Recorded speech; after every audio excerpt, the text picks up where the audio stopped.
plan PME 2025-2028, un recul inquiétant pour les entrepreneurs québécois. Soutien aux aînés en région, la ministre Sonia Bélanger visite la Pocatière. Des services à préserver malgré des millions en moins, promet le centre de services scolaires de Kamoaska-Rivière-du-Loup.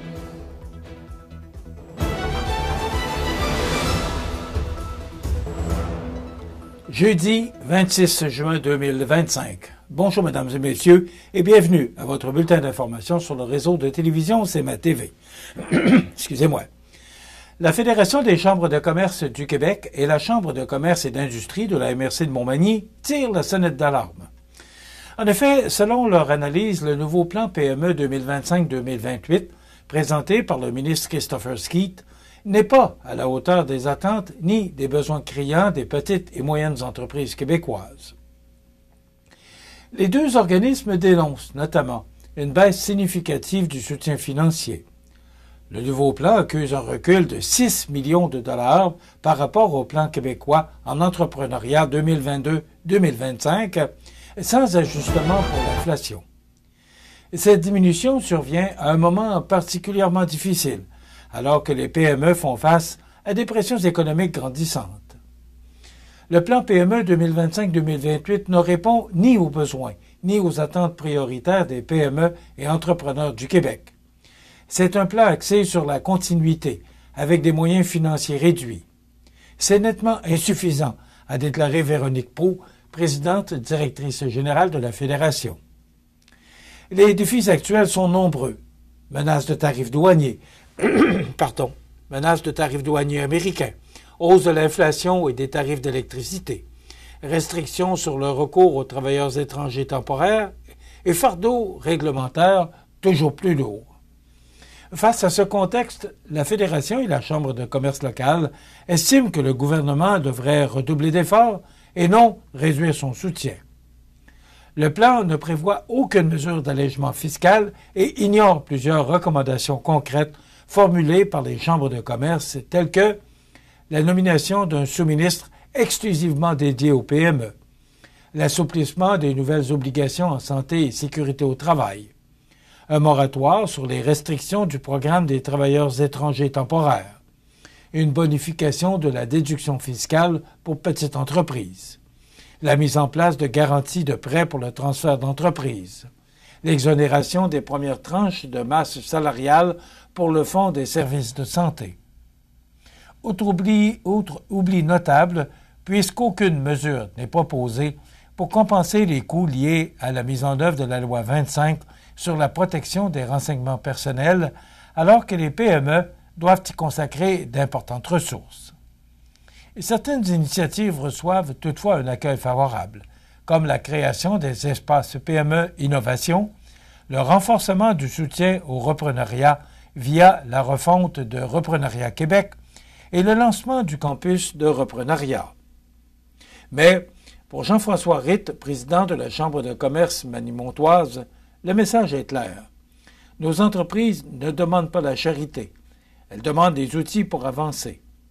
En réduisant les aides, on complique la tâche des entrepreneurs qui, dans des régions comme la nôtre, doivent déjà surmonter de nombreux défis. Les chambres de commerce espèrent que le gouvernement reverra sa copie pour mieux refléter la réalité du terrain. Le député de Côte-du-Sud, Mathieu Rivet, a accueilli avec fierté la ministre responsable des aînés, Sonia Bélanger, le vendredi 20 juin dernier à la Pocatière. Cette visite ministérielle a permis de mettre en lumière les réalités vécues par des personnes âgées en milieu rural, tout en valorisant le travail remarquable des intervenants du secteur. Dès le début de la journée, la ministre Bélanger, accompagnée du député Rivet et du maire de la Pocatière, Vincent Bérubé, s'est rendue à la résidence Les Bâtisseurs. Cet établissement, reconnu pour offrir un milieu de vie chaleureux, axé sur le bien-être et la qualité de vie des aînés, a su démontrer par ses installations et son approche humaine l'importance de créer des environnements à échelle humaine pour le vieillissement actif. La délégation s'est ensuite arrêtée chez CamAide, un organisme communautaire bien ancré dans la région qui offre depuis plusieurs années des services d'aide à domicile et de proximité aux aînés. Cette rencontre a permis à la ministre de constater les retombées concrètes de l'engagement communautaire sur la qualité de vie des aînés de la Côte-du-Sud. Le maire de Sainte-Anne-de-la-Pocatière, Jean-François Pelletier, a également pris part à la rencontre pour présenter la nouvelle politique de la famille des aînés de sa municipalité, élaborée dans le cadre de la démarche MADA, Municipalité Amie des aînés. Une politique qui reflète la volonté des élus locaux de s'arrimer aux objectifs du plan d'action gouvernemental pour un vieillissement actif et inclusif. La ministre Bélanger a salué le leadership des acteurs municipaux et communautaires tout en réaffirmant l'importance de telles visites pour saisir pleinement les besoins du terrain. Elle a souligné que les initiatives comme celle vue à la Pocatière témoignent de la vitalité des régions et de l'impact réel des politiques gouvernementales. De son côté, le député Rivet a insisté sur l'importance de la proximité avec les citoyens. Ces visites permettent de mieux comprendre les défis, mais aussi les belles réussites qui existent chez nous. Le gouvernement souhaite demeurer un partenaire actif pour améliorer les conditions de vie des aînés partout au Québec et surtout dans nos régions. Des services à préserver malgré des millions en moins, promet le Centre de services scolaires de Kamouraska. Tous les détails après la pause. Le restaurant Pizzeria Porto Bellissimo, un incontournable à Saint-Jean-Port-Joli. Pizza débordante de garnitures, menus variés et abordables. Délicieux desserts avec des produits de grande qualité des gâteries de l'Ami. Porto Bellissimo et les gâteries de l'Ami, route de l'église à Saint-Jean-Port-Joli. Transport ASC Bourgault, une entreprise familiale de transport à Sainte-Félicité, recherche un mécanicien de véhicules lourds, temps plein, horaire de jour. Expérience en mécanique de véhicules lourds exigée, débrouillard, autonome, salaire selon compétences. 359-3284 ou sur notre page Facebook. L'anguille d'Amérique est le seul poisson canadien qui naît dans l'eau salée, migre vers l'eau douce, puis retourne à l'océan pour frayer. L'anguille subit plusieurs changements pendant sa vie, se transformant de l'œuf au leptocéphale, civelle transparente, civelle pigmentée, anguille jaune, puis finalement anguille argentée. Autrefois abondante, certaines populations ont été réduites de 99 %. Des mesures de conservation ont assuré la protection et le rétablissement de l'anguille d'Amérique. Pour en savoir plus, ffdp.ca. Vous regardez CMA TV, le réseau de l'information sur la Côte-du-Sud. Le réseau de l'éducation est appelé à fournir un important effort budgétaire à la suite du dépôt du projet des règles budgétaires du ministère de l'Éducation. À l'échelle provinciale, ce sont près d'un demi-milliard de dollars qui pourraient être retranchés. Les centres de services scolaires et la commission scolaire couvrant les régions du Bas-Saint-Laurent, de la Gaspésie et des îles de la Madeleine devront, à eux seuls, absorber des compressions de l'ordre de 39,5 millions de dollars.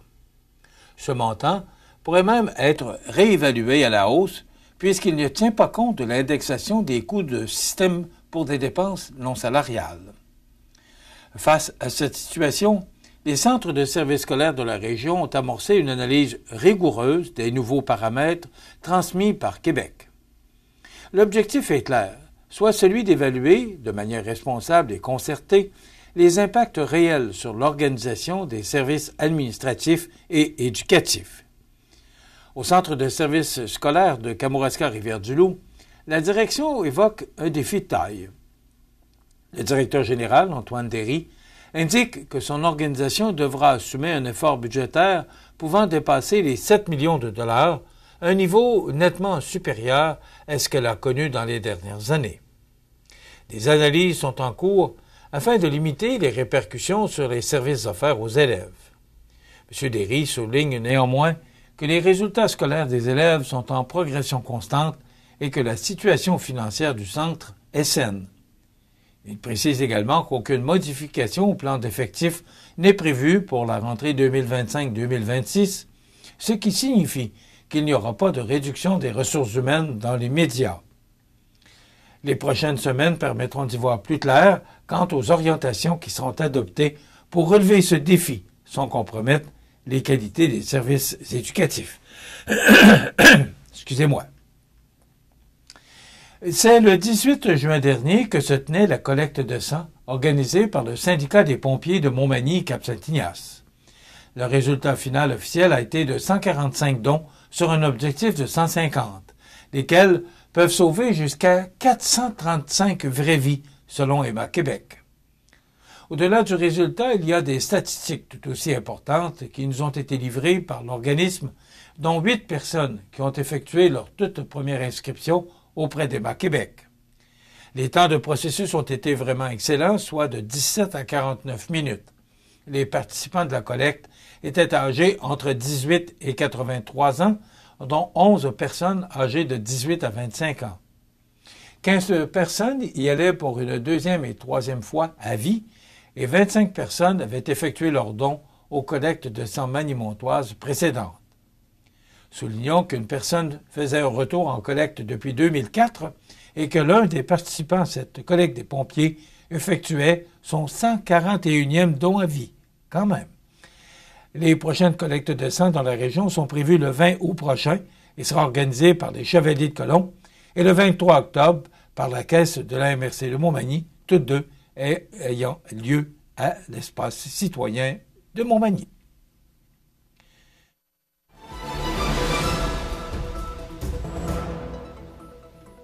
Au sport, les amateurs de sport et les vacanciers à Montmagny ont de quoi célébrer cet été, puisque 2 nouveaux terrains de pickleball viennent tout juste d'être inaugurés au terrain de camping de la Pointe-aux-Oies.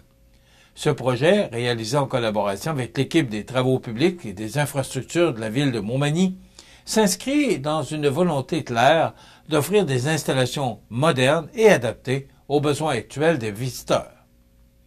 Débutés en mai dernier, les travaux ont permis de concrétiser cette initiative à coût réduit grâce à l'implication directe de la ville. Le tout s'est conclu par l'application d'un revêtement spécialisé et le traçage des lignes de jeu pour un résultat professionnel et durable. Depuis leur ouverture, les terrains sont accessibles tous les jours de la semaine, de 8h30 à 20h, pour le plaisir des petits et des grands. Activité en pleine croissance, le pickleball se distingue par sa simplicité, son accessibilité et son caractère rassembleur. Il s'adresse à tous, peu importe l'âge ou la forme physique, et constitue une belle occasion de socialiser, de s'amuser et de bouger en famille ou entre amis. Que l'on soit campeur de passage ou saisonnier, chacun y trouve son compte. Le directeur du camping, William Laberge, s'est dit très fier de cette nouvelle offre sportive. Grâce aux importants travaux réalisés par l'équipe de la ville, ces nouveaux terrains offriront un espace moderne et convivial. Ce type d'installation nous permet de conserver, année après année, notre statut de chef de file dans le monde du camping et de maintenir notre cote 5 étoiles. Sur place, les visiteurs peuvent emprunter gratuitement des raquettes et des balles à l'accueil du camping. L'équipe est également disponible pour informer les usagers sur les horaires d'utilisation. D'ailleurs, des plages horaires spécifiques ont été aménagées pour permettre aux campeurs saisonniers et aux vacanciers d'accéder gratuitement au terrain. Les résidents de Montmagny peuvent aussi profiter de ces installations moyennant des frais de 7 $. En plus de renforcer l'attractivité du site, ces nouvelles infrastructures viennent confirmer la volonté de la ville et du camping de miser sur des activités inclusives, modernes et adaptées aux tendances d'aujourd'hui. Une belle occasion de découvrir ou de redécouvrir un sport en pleine ascension tout en profitant de l'été à Montmagny. Voilà ce qui complète votre bulletin d'actualité de ce jeudi 26 juin. Dans un moment, les prévisions de la météo. Le menu de cette émission du 26 juin, dans un moment, reçoit l'agente de sensibilisation au Havre des Femmes, Karine Boutin, Audrey Saint-Pierre, oui, qui nous présente des trouvailles des serfs du canton. Et on reçoit Bernard Généreux qui sera avec nous jusqu'à la fin de l'émission de ce 26 juin. Je vous souhaite donc une excellente émission à notre antenne.